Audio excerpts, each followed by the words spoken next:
"Excuse me, ma'am, you can't go in there." The deep voice stopped Claire Bennett mid-stride. She blinked, clutching the white box of cream puffs tighter, her pulse quickening. The security guard's hand was raised, palm out. "I'm sorry," she asked, forcing a polite smile. "I'm here to see my husband. Nathan Bennett. He's the director." The guard's eyes narrowed slightly. His name tag read H. Collins, Security. Director Bennett's wife. "Are you sure about that?" Her stomach tightened. "Of course I'm sure. Why would I?" Before she could finish, a tall woman stepped out of the elevator behind him. Sleek black hair. Designer heels. Diamond watch. Claire froze. She knew that face. It was Vanessa Rhodes, Nathan's ex-wife. "Good afternoon, Ms. Rhodes," the guard greeted warmly. "See you at the usual time tomorrow." Vanessa's red lips curved in a cool smile. "You always know my schedule, Henry." She gave a soft laugh, then glanced past Claire without a hint of recognition. "Tell Nathan I'll call him after the meeting. We still need to review the final proposal." Claire's throat went dry. "The usual time tomorrow." The woman brushed past her, perfume lingering like static in the air. Claire's heart thudded painfully. She turned back to the guard, who was already returning to his post. "Right," she said quickly. "Sorry, wrong floor. I actually have an appointment with Mr. Palmer in Human Resources." He nodded, satisfied, and pointed toward the elevators. Claire stepped inside, pressing the button for the 5th floor instead.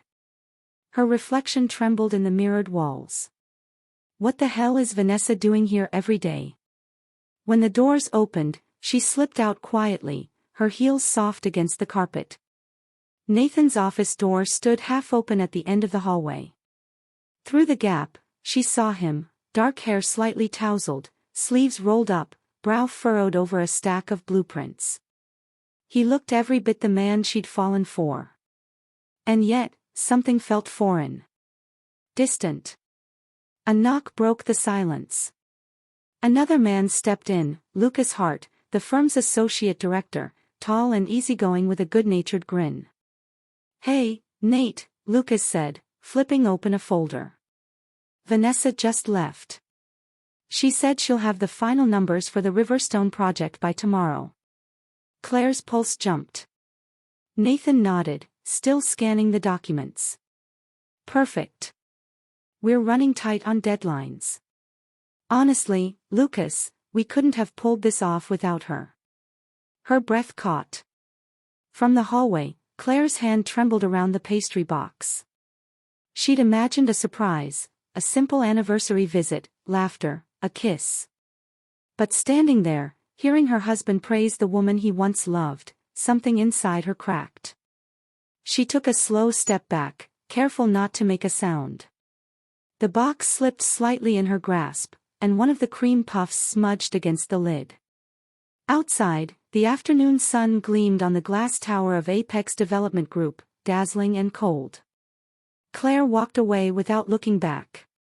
But one thought burned in her chest like a fuse. If Vanessa Rhodes was in Nathan's office every day, then Claire Bennett was about to find out why.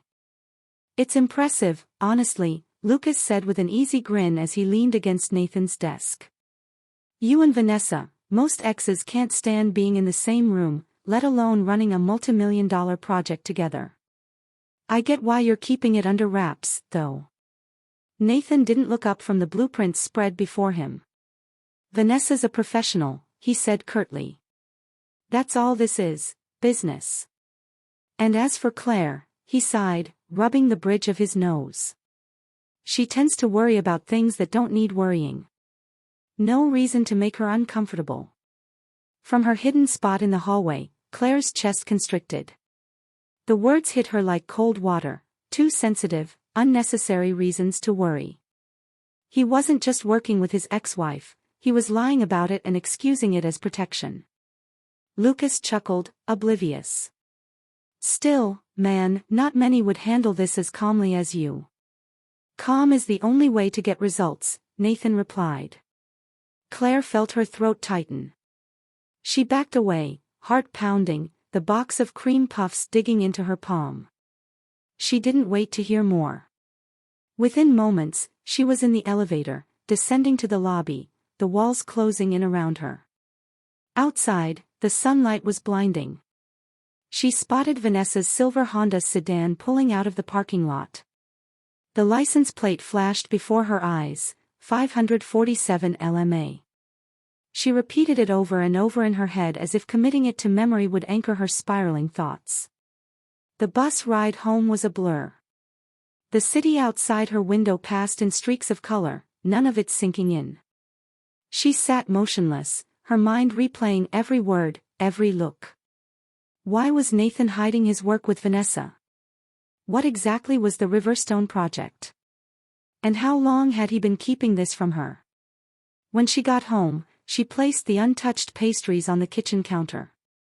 The golden light through the window felt colder than usual. Hours crawled by until the sound of keys jingling broke the silence. "Hey, sweetheart," Nathan said, stepping inside. He kissed her cheek, smelling faintly of coffee and dust. "Sorry I'm late." Negotiations ran over. "Negotiations?" she echoed. "Yeah, for the Riverstone project. Technical stuff, nothing exciting." He loosened his tie and looked at her curiously. "You okay? You seem a little off." Claire forced a smile that didn't reach her eyes. "Just tired. I bought your favorite cream puffs today. Thought about bringing them to your office, but I changed my mind." "Good call," he said, chuckling. "Work's chaos right now. Too many meetings. It's nicer here at home anyway." That last sentence landed like a stone in her stomach. He wasn't just hiding something, he was comfortable lying about it. The next morning, Nathan left for work at 8:30 sharp, same as always. Claire watched from the window until his car disappeared around the corner. Her heart thudded, torn between guilt and determination. She told herself she wasn't being paranoid, she was looking for the truth. After finishing her morning sessions with the children, she caught the 1:30 bus downtown and arrived near the ADG building just after 2. The autumn air was crisp, the plaza busy with office workers and vendors. Claire sat on a bench across the street, pretending to scroll through her phone while her eyes stayed fixed on the parking lot. There it was. The silver Honda. She's already here. Minutes bled into hours. Claire's pulse quickened every time someone exited the glass doors. She imagined Vanessa inside, laughing softly at something Nathan said, brushing her hand too close to his arm, trading old secrets that once belonged to another life. At 3:30, Vanessa finally emerged, heels clicking smartly against the pavement. But instead of heading toward her car, she turned left down the street. Claire's instincts flared. She rose quickly and followed, keeping a safe distance. Vanessa stopped at a cozy neighborhood cafe called Benny's Corner Bistro. Through the front window, Claire saw her take a table by the window and order something from the waitress. A few minutes later, an older woman entered, holding the hand of a small boy, no older than 6. The moment the child saw Vanessa, he broke into a wide smile and ran into her arms. Vanessa bent down, laughing, hugging him tightly before kissing the top of his head. Claire's steps faltered. The three sat together for a few minutes, chatting, sharing pastries. Then they headed toward the playground beside the cafe. The boy sprinted to the swings while Vanessa stood nearby, talking with the older woman, probably a nanny or relative. Claire's eyes stung. She raised her phone, zoomed in, and snapped a few discreet photos. Her hands were trembling. The boy's features came into focus, dark hair, a sharp chin, and those familiar eyes. Nathan's eyes. Claire's breath caught. The pieces she'd been trying to ignore finally slid into place, each one cutting deeper than the last. Had he hidden a child from her all this time? As the boy laughed on the swing, Vanessa pushed him gently, smiling like any mother would. And Claire, standing across the street with the phone still in her hand, realized that the truth she'd come looking for might hurt far more than the lies she'd been living with. Claire's pulse pounded so hard she could hear it echoing in her ears. The image of the boy on her phone burned behind her eyes, the small frame, the dark hair, that unmistakable chin. It was impossible. And yet, the longer she stared, the more undeniable it became. 3 years of marriage. 3 years of love, of plans, of trust. They had talked about starting a family next year. She'd imagined little hands and laughter filling their quiet home. But how could Nathan have hidden this, a child, from her? She replayed every moment from their early days together.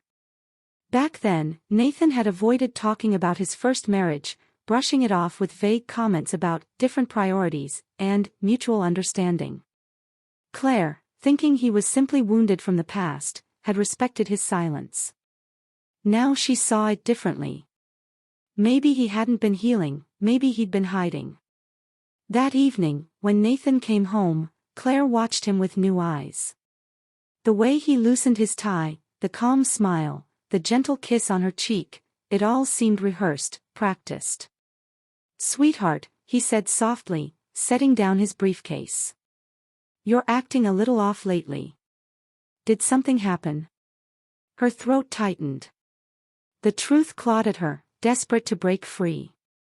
She wanted to show him the pictures, to scream, "Who is that child, Nathan?" But the words caught in her chest. "I'm just tired," she said finally, her voice almost steady. "The sessions at the center have been draining lately." He smiled, relieved. "Then how about a weekend getaway? Just us. You need a break." Claire's breath hitched. "You don't have any other plans this weekend?" "None at all," he said easily. "Just you and me." The reassurance should have comforted her, but instead, it made her skin crawl. Was he lying again? Was "you and me" just another story to cover whatever life he was living behind closed doors? After he went to shower, Claire paced the living room like a caged bird. She opened her phone and stared again at the photos she'd taken, the little boy on the swing, Vanessa's hand brushing through his hair, the older woman watching nearby. Every detail taunted her. The resemblance wasn't perfect, but it was close enough to twist her stomach into knots. "Maybe I'm imagining it," she told herself. "Maybe he just looks like Nathan by coincidence." But then she remembered the guard mistaking Vanessa for Mrs. Bennett, the way Nathan had brushed off her visit to the office, the constant secrecy around his projects. Coincidence didn't explain any of that.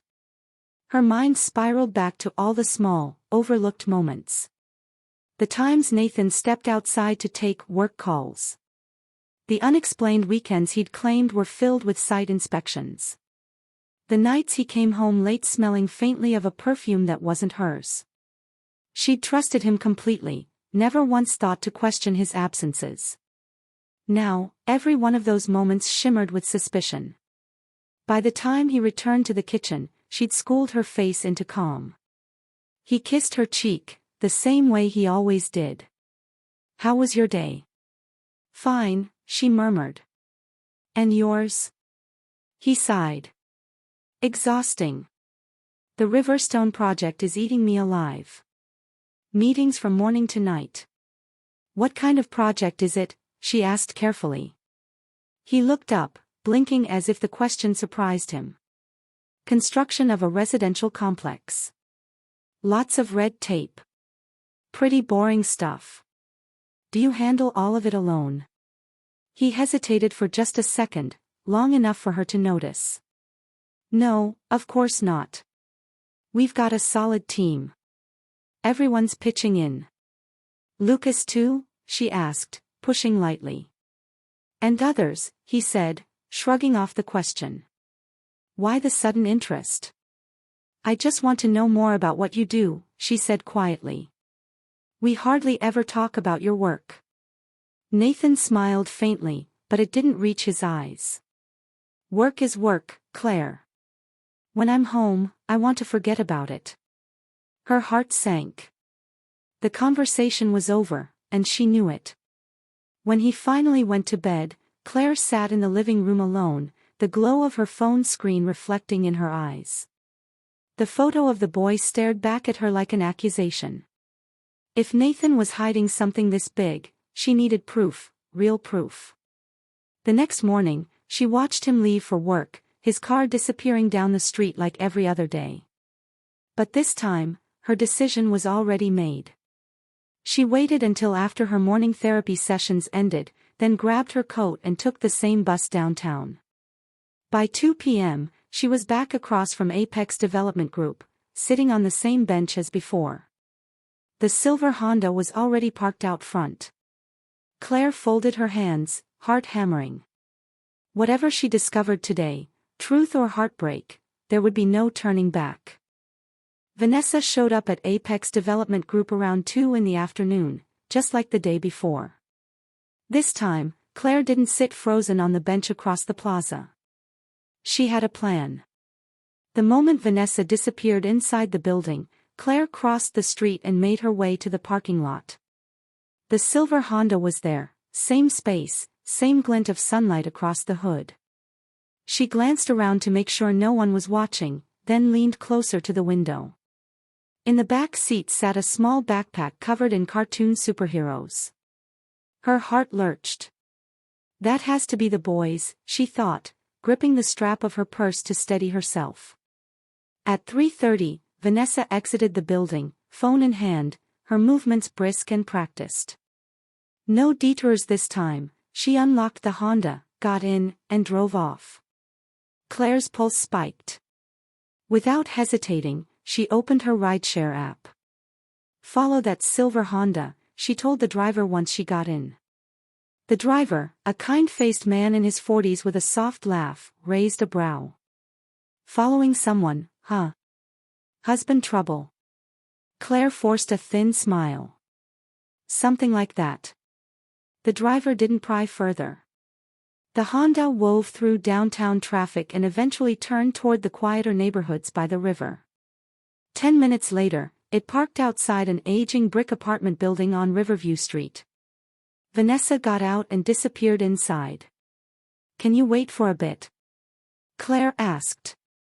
Sure thing, the driver said, tapping through news headlines on his phone.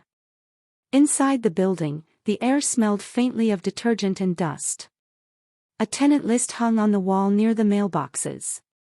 Claire scanned the names: Jones, Miller, Harrison, Price. Her breath caught. Price. Vanessa's maiden name. Under it, she found the first name, Celeste Price, apartment 43. Her sister, Claire realized. This must be her sister's place. She climbed the stairs slowly, her footsteps silent against the faded carpet. Outside apartment 43, the door was cracked slightly open, just enough to let voices drift out. Auntie Vanessa, are we going to the park today? A little boy asked. Of course, Max, Vanessa replied warmly. But first, we'll eat and give Mommy her medicine. When will Mommy be all better? Soon, sweetheart. The doctor said in about a week she'll be able to pick you up from daycare herself. Claire froze. Mommy? So, the boy wasn't Vanessa's son, he was her nephew. His mother was sick. That explained why Vanessa had been with him lately. But it didn't explain the resemblance to Nathan, or why his name had never once come up in conversation. Claire slipped back down the stairs quietly and out the front door. The driver looked up as she approached. Find what you were looking for? He asked kindly. Not yet, Claire murmured. Could we wait a bit longer? About 30 minutes later, Vanessa reappeared, holding the boy's hand as they came out of the building. They climbed into the Honda and pulled away. Follow them again, please, Claire said, sliding back into the car. They drove toward downtown again, weaving through the busy streets until Vanessa parked outside a small children's clinic. Claire's nerves flared. She paid the driver and followed them inside. At the reception desk, she slipped quietly into line, pretending to check her phone while her eyes stayed on Vanessa and the boy.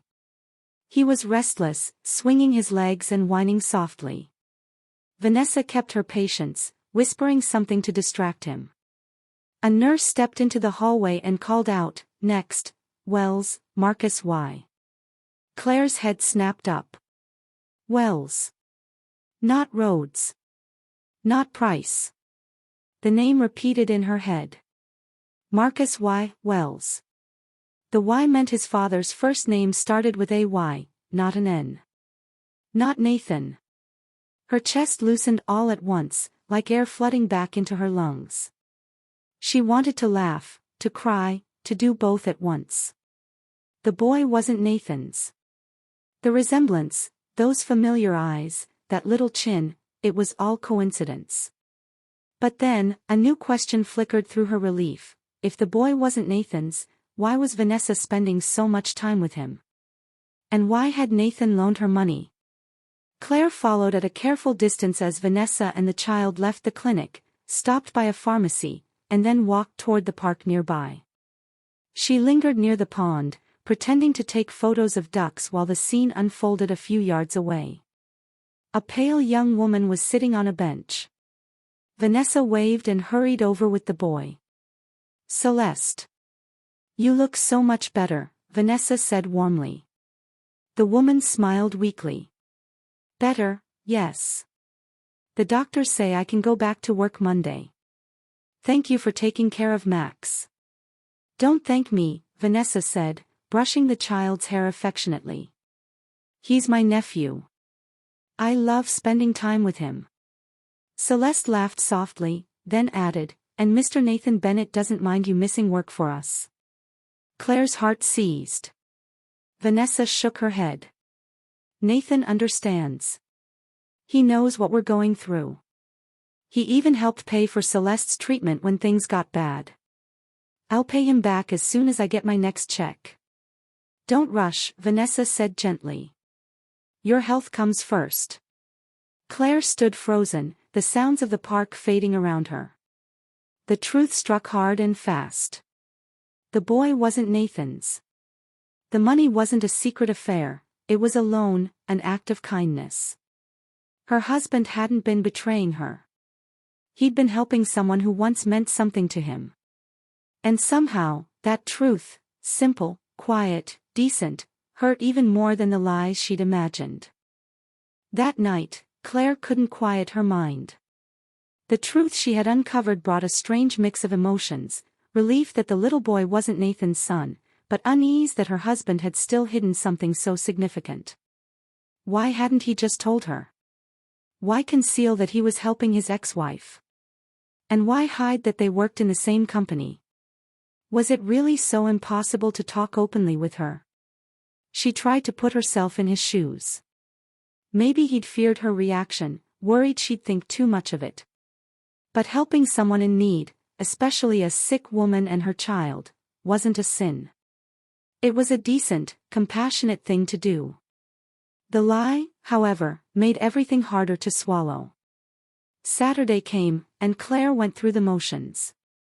She and Nathan went to the mall, bought groceries, laughed at a few silly commercials playing on the store's TVs, and even watched a movie together later that evening. But beneath the surface, there was tension, thin and sharp, like a thread about to snap. Every time Nathan's phone buzzed, Claire felt her pulse spike. Twice he stepped away to answer calls, his voice low, his tone careful. "Who was that?" she asked once, trying to sound casual. "Just work," he said, not looking up from his phone. Later that evening, they sat together on the couch watching the evening news. Nathan had one arm draped around her shoulders, the same way he always did, yet the comfort wasn't there. She could feel the distance, the emotional space he thought she wouldn't notice. "Nathan," she finally said softly. "I feel like something's been off between us." He looked at her, surprised. "Off? What do you mean?" "You've been distant lately," she said. Distracted. You barely talk about work anymore, and even when you're home, it feels like part of you isn't here. Nathan sighed. It's just been a busy season. The team's been under a lot of pressure with the new project. Then maybe let me help, she said. Even if I can't fix it, I can listen. He hesitated. For a moment, she thought he might actually open up completely. Then he said, there is something going on, but I didn't want to burden you. Claire's chest tightened. Nathan, we're married. Whatever it is, we face it together.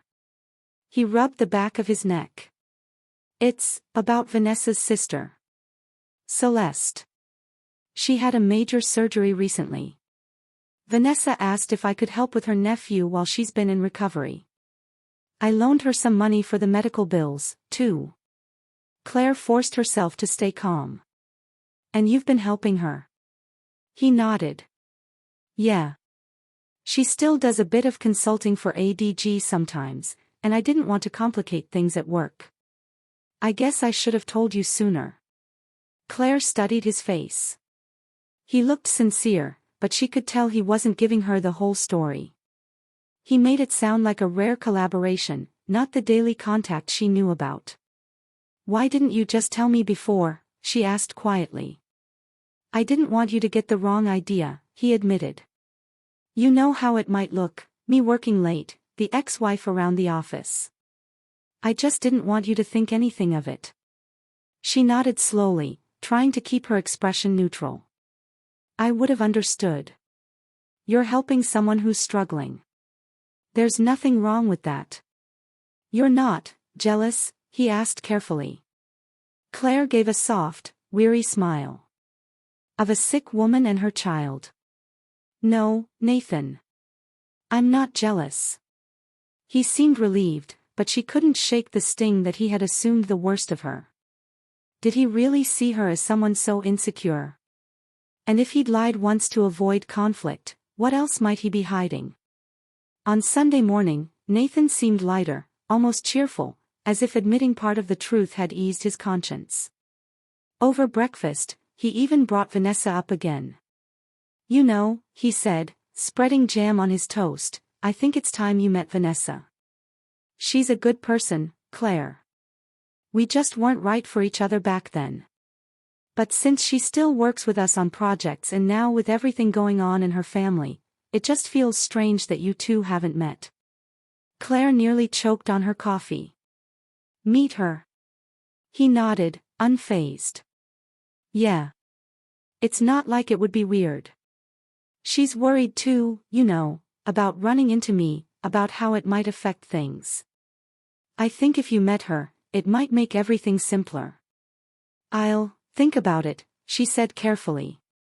After breakfast, Nathan left to pick up a few things from the store. Claire sat alone at the kitchen table, staring at the half-empty coffee cup. She wanted to believe that the worst was behind them, that his explanation was enough. But she couldn't ignore what she already knew, the guard mistaking Vanessa for Nathan's wife, the daily visits to his office, the way he still omitted those parts.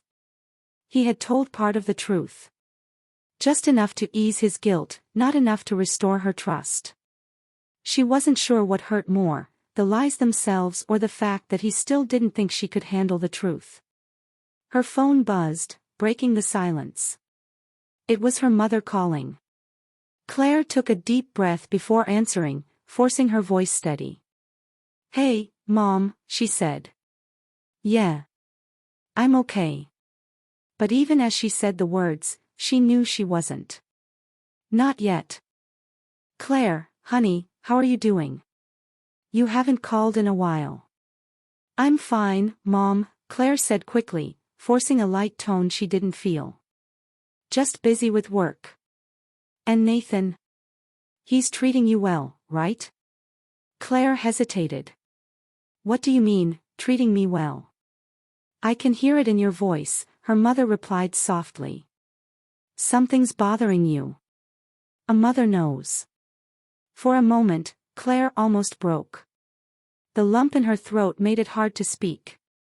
How she wanted to tell her mother everything, to pour it all out, to cry, to ask for advice. But she couldn't. Not yet. Not until she figured out what was really going on. "Everything's fine, Mom. I'm just tired," she lied again. Her mother sighed. "All right, I won't pry. But if anything happens, you call me right away. Promise?" "I promise." When the call ended, the silence in the apartment pressed down on her. Claire realized just how alone she felt. She couldn't talk to her mother. She couldn't talk to Nathan. And she couldn't tell her friends without feeling foolish. The doubts, the confusion, the ache, they were hers alone to carry. By Monday, the weight of it all had started to affect her.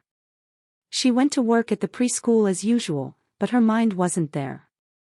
She read stories to the kids, guided them through art projects, smiled when they smiled, but inside, she was elsewhere. Her thoughts circled endlessly around Nathan and Vanessa. Around the half-truths and silences that had crept into her marriage. During lunch break, she made up her mind. She needed to see things for herself, one last time. Not to spy, she told herself, but to understand. At the entrance of Apex Development Group, Henry Collins, the building's friendly security guard, recognized her immediately. "Trying to see the boss again," he said with a teasing grin. "You sure he's not expecting you this time?" "Maybe you're mistaken," Claire said lightly, though her voice trembled just a little. "That woman who comes by so often, she could just be another employee." Henry laughed, shaking his head. "Employee? Oh no, Ms. Rhodes isn't just some staff member. She's been here for months now. Comes in every day. The boss takes her everywhere, meetings, site visits, lunches. And just last week, he brought her flowers. Big white roses. You can still see them on her desk upstairs." Claire's heart dropped. "Flowers?" she repeated, barely above a whisper. "Yeah. Nice gesture, huh?" Henry said. "Doesn't happen every day around here." Before Claire could respond, the glass doors slid open, and there they were. Nathan and Vanessa. They walked in side by side, both holding folders and talking in low, focused voices. Vanessa was dressed in a sleek cream blouse and dark slacks, hair pulled back in a neat twist, a calm confidence in her step. Nathan was pointing to something on a set of blueprints, and she nodded, her expression serious. Claire's pulse hammered in her ears. Enough was enough. "Nathan," she called out. Her husband stopped mid-sentence, startled. "Claire." His eyes widened. "What are you doing here?" She lifted the small brown paper bag in her hand. "I thought I'd surprise you. Brought you lunch." Vanessa turned toward her, curiosity flickering in her dark eyes. Up close, she was even more striking, polished, graceful, the kind of woman who drew attention without trying. Nathan cleared his throat. Vanessa, this is my wife, Claire." "Claire, this is Vanessa Rhodes, the architect I told you about. We're working together on the Parkside project." Vanessa smiled politely and extended her hand. "It's so nice to finally meet you. Nathan's mentioned you before." Claire shook her hand. It was cool, firm, impersonal. "Nice to meet you too." For a few seconds, the air between them felt heavy. No one seemed sure what to say next. Finally, Vanessa spoke. "I should get going. Mr. Bennett, the project files are all set. We'll go over the final layout tomorrow." She turned to Claire. "It was a pleasure meeting you." And just like that, she was gone, heels clicking softly across the marble floor as she disappeared through the lobby doors. Nathan exhaled and turned back to Claire. "Why did you come here like that?" "You said I should meet her," Claire replied evenly. "So I did. I meant at dinner, not in the middle of the workday," he said, rubbing his temple. "That was unexpected." Uncomfortable? She asked quietly. Just, surprising, he said. Come on. Let me show you my office. They walked past the now curious Henry Collins and took the elevator up. Nathan's office was modern and spacious, flooded with sunlight. Architectural renderings and sketches filled the walls. A panoramic window looked out over the city park. It's beautiful, Claire said, glancing around, and then her gaze landed on the vase. White roses. Pristine, elegant, freshly trimmed. They're lovely, she said, her tone calm but her stomach twisting. Who gave them to you? Nathan hesitated a split second too long. Oh, the team did.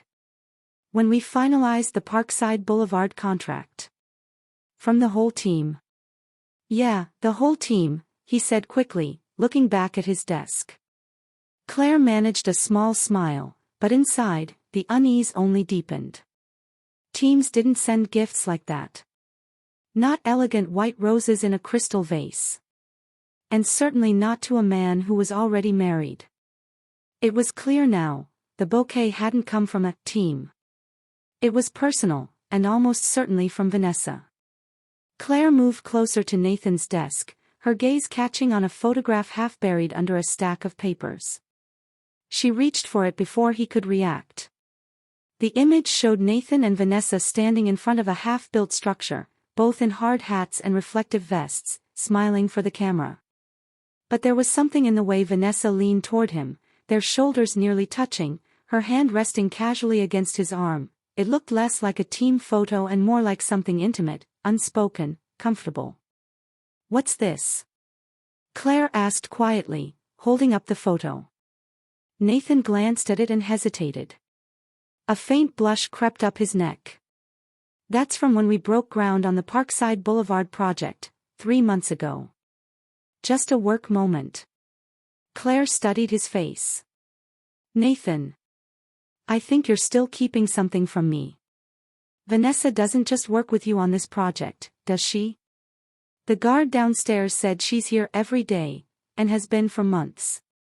Nathan let out a long sigh and sank into his chair, rubbing the bridge of his nose. You're right, he admitted finally. Yes, she works here. She's one of the best architects I've ever collaborated with. When ADG launched Parkside Boulevard, I offered her a permanent role. Why didn't you just tell me that? Claire asked. Her voice wasn't angry, just tired. He met her eyes. Because I knew you'd worry. She's my ex-wife, Claire. Any woman in your place would find that uncomfortable. Claire sat down opposite him, folding her hands. I'm not just any woman, Nathan. I'm your wife. I deserve the truth, even when it's uncomfortable. He hesitated again, then exhaled, defeated. All right. Vanessa's been with us for about 4 months. Yes, we see each other every day for work. Yes, I've been helping her and her family with some personal issues.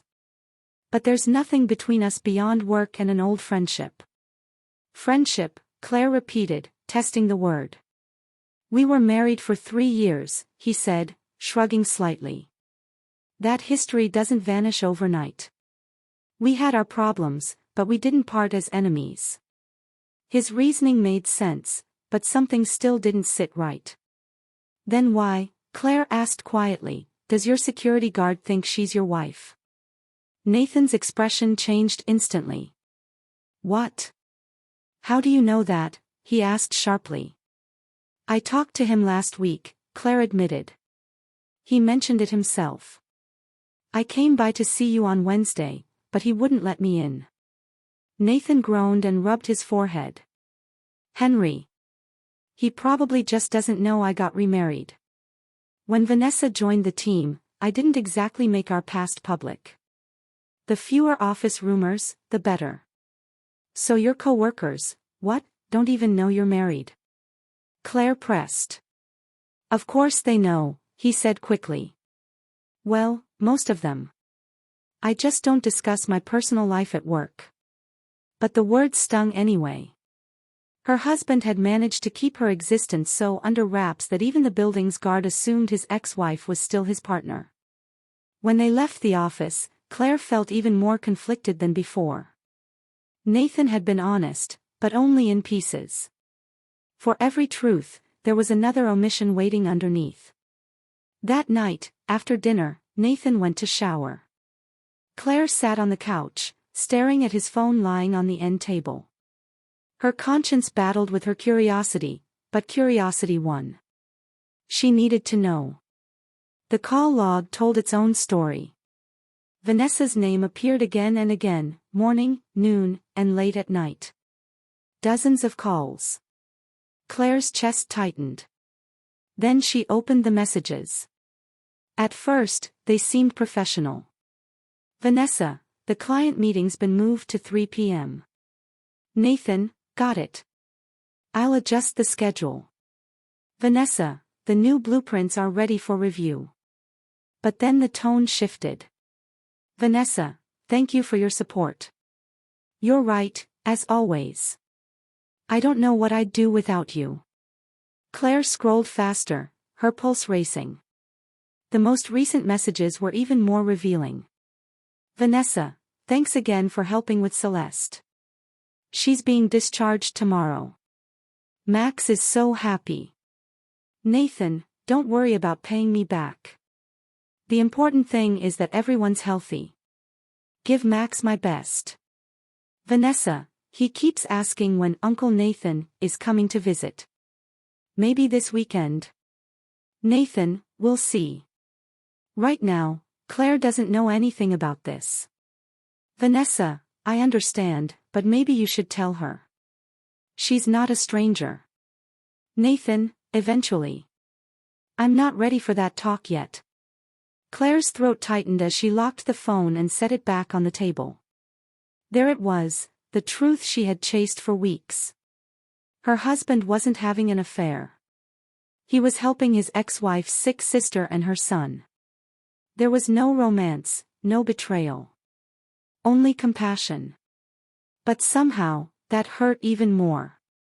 Because Nathan could confide in Vanessa, about her sister, about the child, about his fears, but not in the woman he came home to every night. And that, Claire realized, was its own kind of betrayal. When Nathan came out of the shower, toweling his hair, he froze the moment he saw Claire sitting on the edge of the bed. Her face was pale, her hands clasped tightly in her lap. What's wrong? He asked cautiously. She looked up at him, guilt written all over her. Nathan, please don't be angry. I went through your phone. The towel stilled in his hand. You what? I had to, she said softly. I wanted to be sure you were telling me the truth. His voice was quiet, controlled. And what did you find? The messages with Vanessa, she said. About work. About her sister. About how you're not ready to tell me everything. Nathan sat down beside her, still holding the towel, his jaw tight. Claire, if there's no trust between us, there's no marriage. You have to trust me. I'm trying, she said, her voice trembling. But you've kept so much from me. And you even talk to her about things you don't talk to me about. I don't discuss our relationship with Vanessa, Nathan said, shaking his head. I was only explaining why I couldn't tell you right away about something complicated. Why couldn't you? He hesitated, then sighed. Because I was afraid. Afraid you'd misunderstand. That you'd think I still had feelings for her. But I don't. All I feel for Vanessa is friendship and gratitude. She didn't make our divorce ugly. She let me go quietly, without bitterness. Claire studied his face. There was no defensiveness in his eyes, only exhaustion. Then tell me everything, Nathan. No more half-truths. He rose, walked to the window, and stared out at the city lights for a long moment before speaking. All right, he said finally. I'll tell you everything from the beginning. He turned back toward her. When Vanessa and I divorced, I didn't think I'd ever see her again. But last year, I was offered a huge project, a luxury residential complex on Parkside Boulevard. I needed a senior architect I could trust, but everyone on my team was already tied up. Lucas Hart, one of our investors, suggested I reach out to Vanessa. Said she was between contracts and looking for work. Claire blinked. So you called her? At first, I said no, Nathan admitted. But eventually I realized personal history shouldn't dictate business. We met to talk. She was professional, clear about her boundaries, strictly work. No personal ties. And I agreed. Just work. Claire pressed. He nodded, though his tone softened. At first, yes. But then things got complicated. Her sister, Celeste, fell seriously ill. She's a widow, raising her little boy, Max, on her own. When Celeste needed surgery, the medical bills were more than Vanessa could handle. So you loaned her the money? Yes, he said simply. She didn't ask until she had no other option. And when Celeste was in the hospital, Vanessa was juggling work, site meetings, and childcare. Sometimes she needed help picking Max up or taking him to appointments. I stepped in when I could. You grew attached to the boy, Claire said quietly. Nathan smiled faintly. He's a good kid. Smart, curious. Looks a lot like his dad, and a little bit like me, actually. Everyone noticed it. Max did too, which made him feel comfortable around me. Claire's voice softened. Now I understand. But why hide all this? He sat beside her again, his voice low. Because I knew how it would look. Imagine your husband working with his ex-wife every day, giving her money, spending time with her nephew. I thought it would look like betrayal. She shook her head slowly. No, Nathan. Betrayal isn't helping someone in trouble. Betrayal is lying about it. He exhaled, shame flickering across his face. And I did lie. I hid things from you. Yes, she admitted. And it hurt. But now I see why you did it. Nathan reached for her hand. I'm sorry. No more secrets. I promise. She met his eyes, searching. You promise. I promise, he said quietly. The next afternoon, Claire's phone rang. Unknown number. She almost ignored it, but something made her answer. Hello. Hi, Claire. It's Vanessa Rhodes. We met yesterday. Claire froze for a second. Oh. Hello, Vanessa. I know this might sound strange, Vanessa said, her tone polite but sincere. But I was wondering if we could meet. Just to talk, woman to woman. I think, things between you and Nathan have become tense because of me, and I'd like to clear that up. Claire hesitated. I'm not sure that's a good idea. Please, Vanessa said gently. Nothing dramatic. Just coffee. I'll explain what's really going on. After a pause, Claire sighed. All right. Where? There's a cafe called Benny's Corner Bistro, near the ADG office.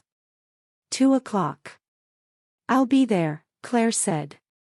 At 2 p.m. sharp, Vanessa walked in, no sleek business suit today. Just jeans, a soft cream blouse, and her hair pulled back. She looked younger, almost vulnerable. Thank you for agreeing to meet, she said as she sat down across from Claire. I'm listening, Claire replied, her tone measured. Vanessa ordered a coffee and folded her hands around the cup. I know what you must think of me, she began softly. The ex-wife who can't seem to stay out of your husband's orbit. But the truth is, things aren't at all what they seem. And what are things really like, Vanessa? Claire asked quietly, her voice steady but edged with unease. Vanessa took a breath.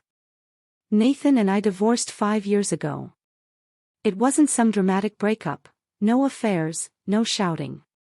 We just realized we weren't right for each other as a couple. We had no children, no property battles. It was painful, but clean. Claire stayed silent, her eyes fixed on her. When I hit a rough patch in my career, Vanessa continued, Nathan reached out. I'm an architect, he's a builder. Professionally, we work well together, always have. So, we decided to collaborate. That's all it ever was. And the family problems? Claire asked carefully. Vanessa sighed, her shoulders softening. My sister, Celeste, got very sick. She needed a major surgery, and we didn't have the money. Nathan helped us without hesitation. He didn't pry, didn't make it awkward, just helped. Claire's brow furrowed. And your nephew? Max? Vanessa looked surprised. How do you know his name? Color rose to Claire's cheeks. I saw you both at the park with Nathan. You followed us? Vanessa asked, her tone somewhere between shock and disbelief. Claire nodded, ashamed. Last week. A small pause followed, then Vanessa laughed softly, shaking her head. You followed us. Wow. She looked up at Claire with a faint, kind smile. And what did you think? That Max was Nathan's child. Claire's silence was enough of an answer. Vanessa chuckled, covering her mouth. Oh, Claire. No wonder you've been so worried. Max isn't Nathan's son, he's my sister's little boy. His father died in a car accident 2 years ago. Claire felt her face burn. He just looks so much like Nathan. Everyone says that, Vanessa admitted, smiling faintly. Celeste even jokes about it. Maybe that's why Nathan bonded with him so quickly. Max reminds him of the kind of father he always wanted to be. Claire nodded, finally understanding. He really cares about him, Vanessa continued. Nathan has always loved kids. And Max adores him. He calls him Uncle Nathan and keeps asking when he'll come by again. A weight Claire hadn't realized she was carrying began to lift from her chest. Everything that had seemed so secretive suddenly made sense. Vanessa, Claire asked after a moment, why didn't Nathan tell me any of this? Why keep it hidden? Vanessa stirred her coffee slowly, her expression thoughtful. Because I asked him not to. Claire frowned. You asked him? When we started working together, Vanessa said, I told Nathan I didn't want to create tension in his new marriage. I've seen that kind of thing before, innocent work relationships turning into ugly gossip. I thought it was best to stay quiet. But why hide it completely? Because I've been on the other side of that kind of situation, Vanessa explained. An old colleague's wife once accused me of trying to come between them, just because we worked late on a project. It was humiliating. So, when Nathan and I started collaborating, I made him promise to keep things professional and discreet. I didn't want to cause you unnecessary pain. Claire nodded slowly. She could see the logic in it. And when your sister got sick, she asked. Same thing, Vanessa said softly. I asked him not to mention it. I didn't want you to think I was taking advantage of his kindness, or that I was using our past to get help. It was a matter of pride, honestly. Claire's throat tightened. So, all this secrecy was because of both of you trying to protect me. Vanessa gave a small smile. In a way, yes. I didn't want to look helpless. Nathan didn't want to upset you. And in the middle of it, neither of you realized how bad the silence would make things seem. Claire exhaled, finally understanding everything. How's your sister now? She asked gently. Much better, Vanessa said with visible relief. She's back at work, though the doctors warned her to take it easy. The surgery went well, thank God. And Max? He's thrilled his mom's home. Though, Vanessa smiled wistfully, I think he misses those weekend walks with Nathan. He's very attached to him. We even started seeing a child psychologist, a friend of mine, Dominic Foster. He's been wonderful with Max. Actually, her eyes softened. Dominic and I have been seeing each other. It's still new, but it feels right. Claire smiled for the first time that afternoon. I'm happy for you. Thank you, Vanessa said sincerely. See? Nathan has his life, you have yours, and I'm building mine again. Whatever Nathan and I had, it's long over.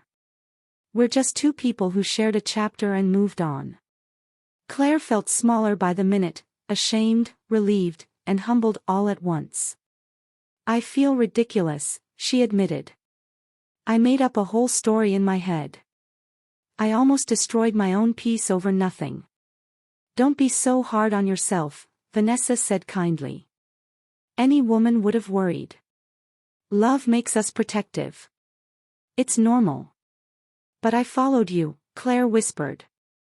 That's not normal. That's invasive. Vanessa chuckled softly. Forget it. If our roles were reversed, I might have done the same thing. The important thing is that now you know the truth. That evening, when Nathan came home, Claire was waiting for him. Her heart thudded in her chest as he set down his briefcase. Nathan, she said quietly. There's something I need to tell you. And you have every right to be upset. He paused mid-step, studying her face. What did you do? He asked carefully. Claire swallowed hard. I met with Vanessa. I followed Vanessa, 2 days in a row. Nathan froze mid-motion, lowering himself onto the couch as he studied his wife's face. You followed her. Claire, why would you do that? Claire took a breath. Because I didn't understand what was going on. I saw you with her, and then there was a child. I thought. You thought the boy was mine. Nathan's voice was quiet, but heavy. Claire nodded. Yes. I thought you were hiding a son from me. I even talked to the security guard at ADG, Henry Collins, and started connecting dots that weren't even there. Nathan leaned back, exhaling slowly. You really thought I could keep something like that from you? I don't anymore, she said softly. But at that moment, I was terrified. I thought you'd built another life behind my back. I know how crazy that sounds now. Nathan ran a hand through his hair, trying to process everything. If I ever had a son, Claire, do you honestly think I could stay quiet about him? I'd never stop talking about him. You'd probably get sick of hearing his name. Her lips trembled into a faint smile. I know that now. But I was scared of what you'd say if I asked. Scared that maybe you didn't trust me enough to tell me the truth. He got up, crossed the room, and pulled her into his arms. You silly woman, he murmured against her hair. The only reason I didn't tell you was because I didn't want to stir up anything from my past. Vanessa and I ended our marriage years ago. She's part of my professional life now, nothing more. I wanted to protect your peace. Claire blinked back tears. And I ended up destroying it myself. Nathan smiled faintly. Guess we both messed up. But no more secrets, okay? No more spying, no more guessing. We talk. She nodded against his chest. Deal. For the first time in weeks, Claire felt the tension in her chest release. It was like waking up from a bad dream. The next evening, Nathan came home with an unexpected suggestion. What if we invite Vanessa and her family over this weekend? Claire raised her brows. Are you serious? Of course. We work together, and she's been through a rough patch with her sister's surgery. It'd be nice to have a normal get-together. Besides, little Max keeps asking when he can visit Uncle Nathan. Claire hesitated, then smiled. You know what? I like that idea. Maybe it's time to finally move past all this. Sunday lunch? Perfect, Nathan said. I'll call Vanessa tomorrow. Saturday morning, they worked side by side preparing. Nathan made grocery runs while Claire cleaned and cooked. She prepared his favorite dishes: roast chicken with rosemary, mashed potatoes, and lemon pie. Everything about the day felt lighter, easier. For the first time in months, she didn't feel the shadow of suspicion hanging over her. Still, as she folded napkins for the table, a small worry crept in. What if I don't like her sister? You will, Nathan said confidently. Celeste is a good woman, strong, kind. She's been through hell these past few years. What happened? She lost her husband in a highway accident about 2 years ago. Truck driver. Slipped on black ice during a delivery run. It crushed her. She nearly shut down completely. Olivia, Vanessa, moved in with her for a while, helped raise Max until Celeste got back on her feet. And then the stress hit her health. The doctors said it was all from overwork and grief. Claire's eyes softened. That's awful. Yeah. But she's better now. The surgery went well, and she's even back at work as a bookkeeper. They're both tough women. Claire smiled faintly. Then I'm looking forward to meeting them. Sunday afternoon came bright and warm. At exactly 1:30, the doorbell rang. Claire smoothed her dress and opened the door. Vanessa stood there with a bouquet of yellow tulips. Beside her was a petite woman with short brown hair and kind eyes, holding the hand of a boy in a bright red t-shirt. Hi, Vanessa said with a smile. This is my sister, Celeste. And this is Max. Thank you for inviting us, Celeste said warmly, extending her hand. Please, come in, Claire replied, stepping aside. Max peeked out from behind his mom's leg, curiosity flickering in his big brown eyes. Hey, buddy, Nathan greeted, emerging from the kitchen, wiping his hands on a towel. You made it. How's my guy doing? The boy's face lit up. Uncle Nathan. Do you have toys here? Nathan chuckled. You bet I do. Claire works with kids, she's got a whole stash of cool stuff. Claire laughed and showed Max a box of educational toys she sometimes brought home from her center. Within seconds, he was sitting cross-legged on the floor, constructing towers out of wooden blocks. The adults gathered at the table. Celeste turned out to be an easy conversationalist, warm, genuine, with a quick sense of humor. They talked about everything from food to movies to how small-town life felt different after loss. Claire listened, feeling something new in her chest, not guilt or fear, but calm. These people weren't threats. They were just a family who had weathered storms and somehow kept going. As laughter filled the room, Nathan caught Claire's eye across the table and smiled. She smiled back, finally realizing that love wasn't about knowing every detail of someone's past, it was about building something real in the present. Celeste turned out to be full of stories. Between bites of lemon pie, she told funny anecdotes about Max, his obsession with toy trucks, his habit of fixing the furniture with a plastic hammer, and the time he tried to wash the dog with bubble bath. Everyone at the table laughed, and the tension that had once filled Claire's heart was gone. Celeste eventually turned to Claire. Vanessa told me you work with children. That must be rewarding. It is, Claire said with a smile. I run a developmental program for kids. Every day is unpredictable, but I love it. Celeste nodded warmly, then looked toward Nathan. And I have to thank you again, for helping us when everything fell apart. The money for the surgery, and for spending time with Max when my sister couldn't. Nathan brushed it off. You don't owe me anything. When life throws someone a curveball, you help if you can. That's just what people should do. Celeste smiled at Claire. You have a wonderful husband. Not many men would step up the way he did.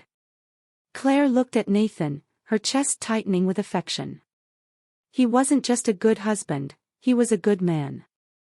The kind who didn't hesitate to lift others up, even when it didn't benefit him. And she had almost let her fear destroy what they had. Celeste sipped her coffee. Have you known Vanessa long? Actually, we only met properly this week, Claire admitted. Though I'd heard about her before. Vanessa grinned. That's one way to put it. Claire was very discreet in the way she followed me around for a few days. Followed? Celeste raised her eyebrows in surprise. She thought Max was Nathan's son, Vanessa said gently. Celeste laughed. Well, you're not the first. Everyone says Max looks just like Nathan. Even I noticed it the first time I saw him. My late husband could have been Nathan's twin, they had the same eyes and the same calm expression. No wonder people get confused. Claire's cheeks flushed. Does Max know that Nathan used to be your husband? Celeste nodded. He does. But it doesn't matter to him. He just sees a good man who plays with him and buys him ice cream. That's all that matters to a kid his age.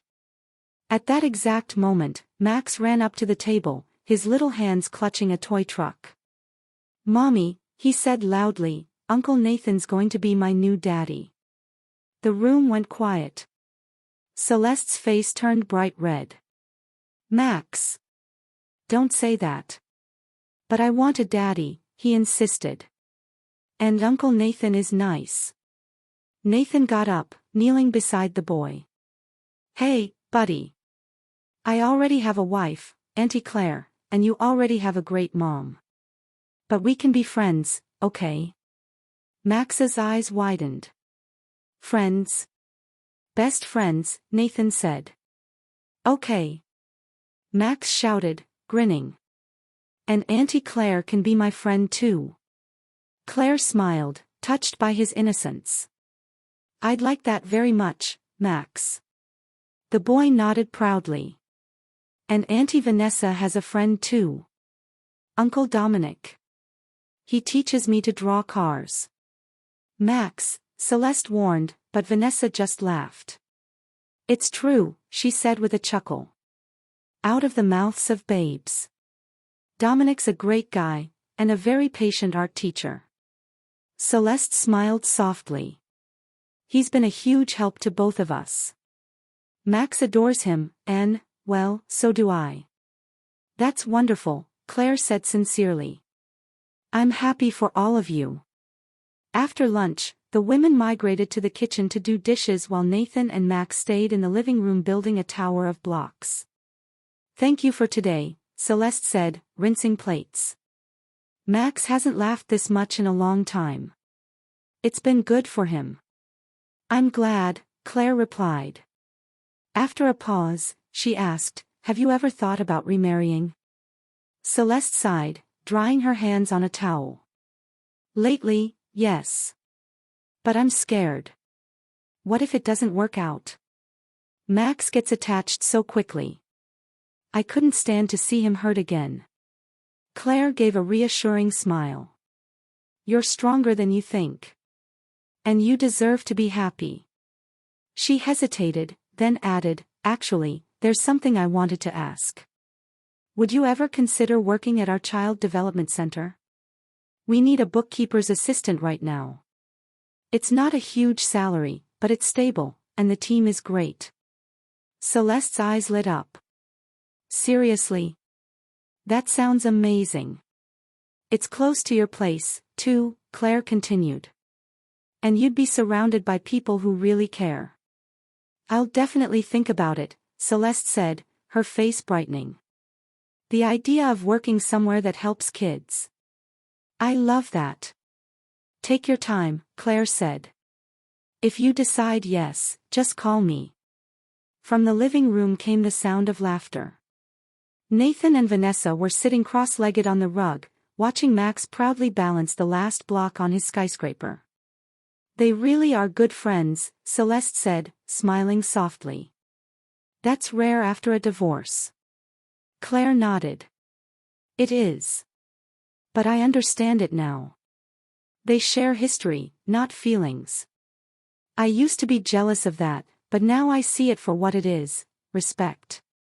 Celeste gave her an approving look. That's a wise way to see things. Just then, Nathan and Vanessa entered the kitchen, both laughing. What are you two whispering about? Nathan teased. Claire just offered me a job at her center, Celeste said brightly. That's fantastic. Nathan said, beaming.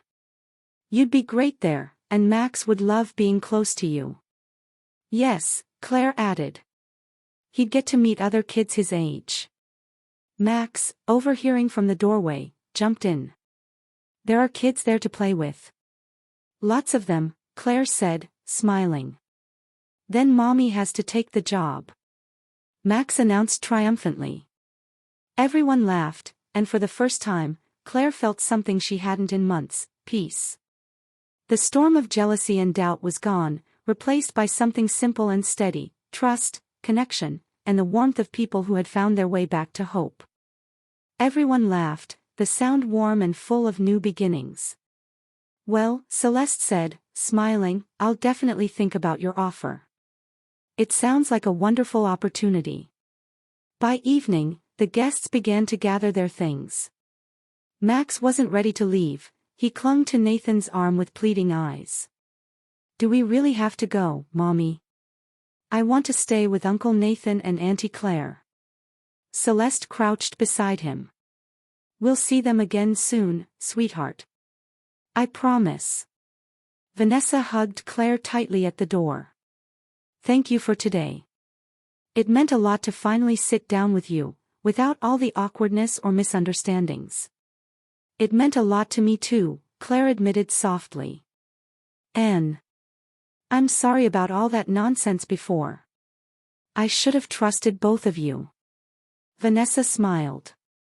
It's forgotten. What matters is that we understand each other now. Celeste stepped forward to say goodbye as well.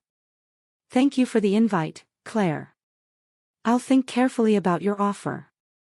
Working in a place that helps kids sounds incredibly fulfilling.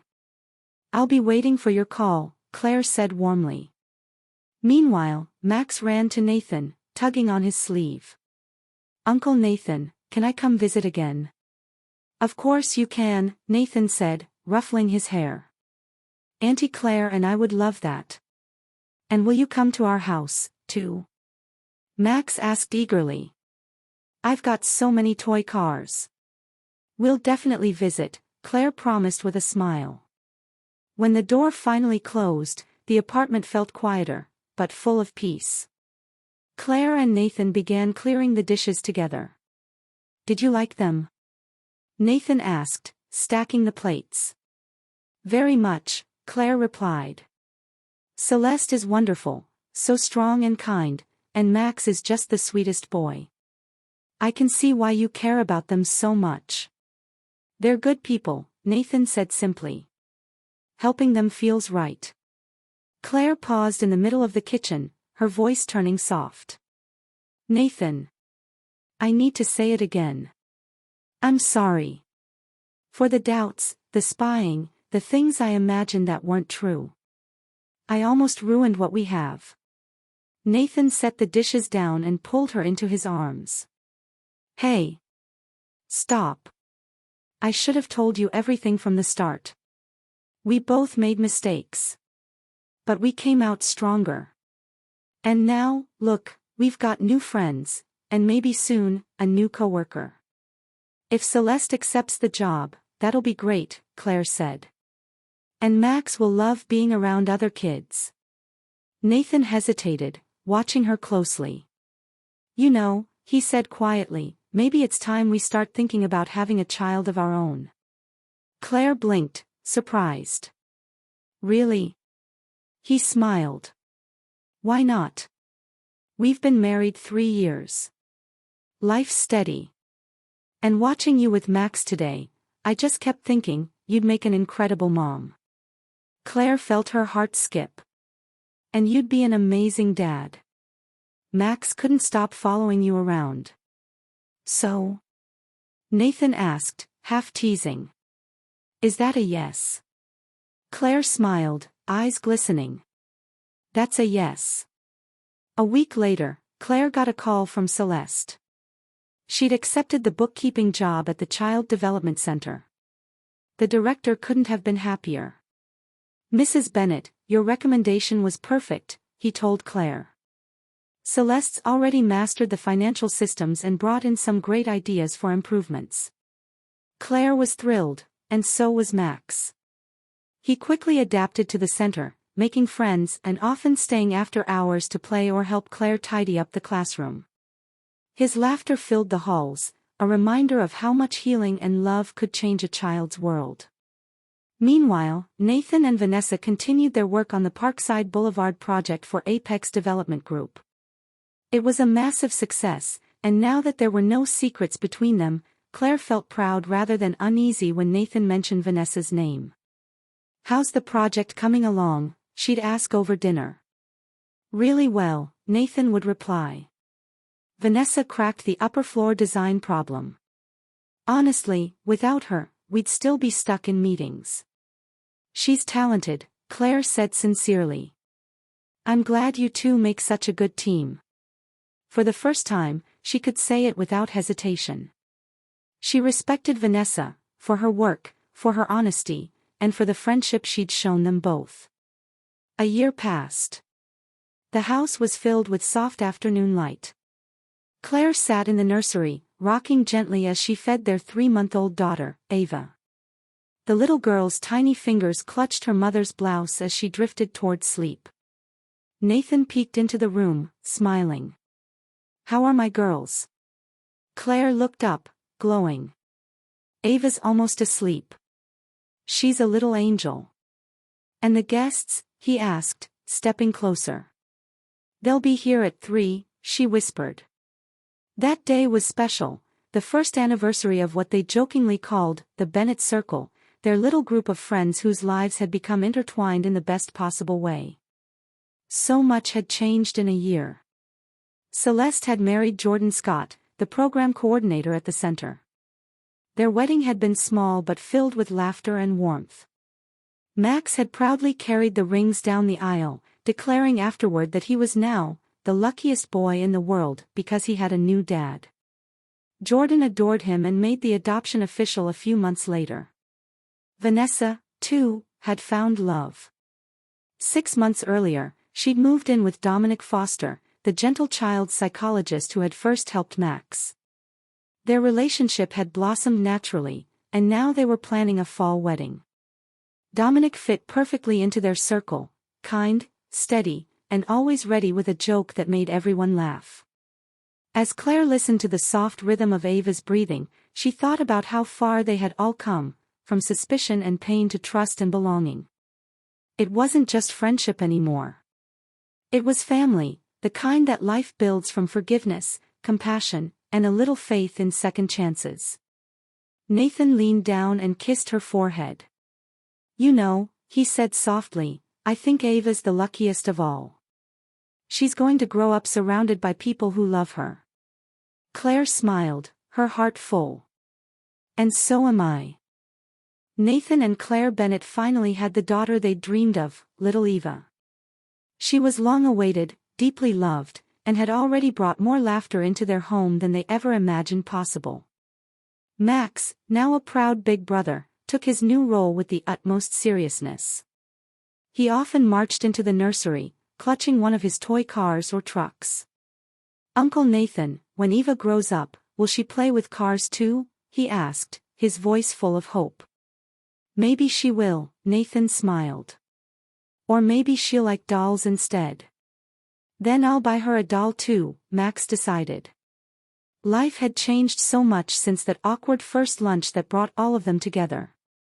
The Parkside Boulevard project had wrapped up beautifully, and Apex Development Group earned high praise for its design. Vanessa Rhodes and Nathan were already working on a new contract, this time, a children's center commissioned by the city. It's destiny, Claire teased when she heard about it. Celeste had adjusted wonderfully to her new position at the same children's center. Within a few months, she was promoted to head bookkeeper, proving that life's detours sometimes lead exactly where you're meant to be. Max, now in the preparatory group, proudly told everyone, "My mom works here," as if he owned the place. At 3 o'clock sharp that Saturday, the doorbell rang. Their guests arrived, Celeste with Max and her husband Jordan, Vanessa with Dominic. The house buzzed with warmth and chatter. Max made a beeline for the crib. "She's gotten so big," he exclaimed, peering down at baby Eva. "And she's smiling for real now." "Of course she is," Claire laughed softly. "She's 3 months old already. When will she start walking?" Max asked seriously. "Not just yet," Nathan said. "First, she'll learn to sit and crawl." "I'll teach her everything," Max declared proudly. Around the table, they reminisced about the year gone by, funny stories, moments of struggle, and milestones that felt like miracles. "Do you remember how Claire followed me that week?" Vanessa teased, grinning across the table. "How could I forget?" Claire's cheeks flushed, and everyone burst out laughing. "There's no reason to be embarrassed," Dominic said kindly. "Any woman in your shoes would have been worried." "The important thing is," Nathan added, "it all ended the right way." "Better than right," Celeste said. "Now we're like one big family." Max sat up straighter. "I have lots of family. Mommy Celeste, Daddy Jordan, Auntie Claire, Uncle Nathan, Auntie Vanessa, Uncle Dominic, and little friend Eva." Nathan raised his glass. "To the best team in the world." Claire looked around the table at these people, so different from one another, yet bound by something rare and true. A year ago, she had been afraid of losing her husband to his ex-wife. Now Vanessa was one of her closest friends. Celeste had become not just a colleague but a sister in spirit. Dominic, once a stranger, was like a wise uncle. And Max, her dear, honest little nephew, had stolen all their hearts. Jordan fit seamlessly into their growing circle, grounding them all with his quiet kindness. Her old fears and doubts seemed so small now. Nathan's loyalty and compassion, the very qualities that once scared her, were what made him such a good man. And she loved him even more for it. "To our great company," Vanessa toasted, raising her glass. "To friendship," Nathan echoed. "To happiness," Celeste added. "And to everything being all right," Max shouted, clinking his glass of orange juice against theirs. Everyone laughed, and in that moment, Claire thought she had never felt more complete. They had learned to trust, to forgive, to let new people into their lives, and that had made all the difference. From the crib, Eva stirred and cooed softly, as if joining their celebration. "See?" Max whispered to her. "You already have so many friends." Claire's eyes welled with quiet joy. The real secret of their happiness, she realized, wasn't luck or timing, it was the courage to open their hearts, even when it was hard. A few months later, Vanessa and Dominic were married in a sunlit garden ceremony. Max served proudly as guest of honor, while little Eva, dressed in a tiny white gown, was the youngest guest there. A year after that, Vanessa and Dominic welcomed a baby boy they named Julian. Max was thrilled to have another little brother, and Eva adored her new playmate. Their circle of friends kept growing, new milestones, new laughter, new stories. And every night, as Claire rocked Eva to sleep, she silently thanked life for giving her a second chance at love and peace. Sometimes she'd think back to that first week of fear and jealousy, when she'd let her doubts nearly destroy everything she held dear. What if she had just trusted Nathan and asked him honestly back then? How much pain could she have avoided? But then she'd smile, realizing that those very trials had shaped them. They had built something stronger than before, real trust, deep friendship, and an unshakable bond. Because true love, Claire understood now, doesn't hide from the truth. It grows because of it.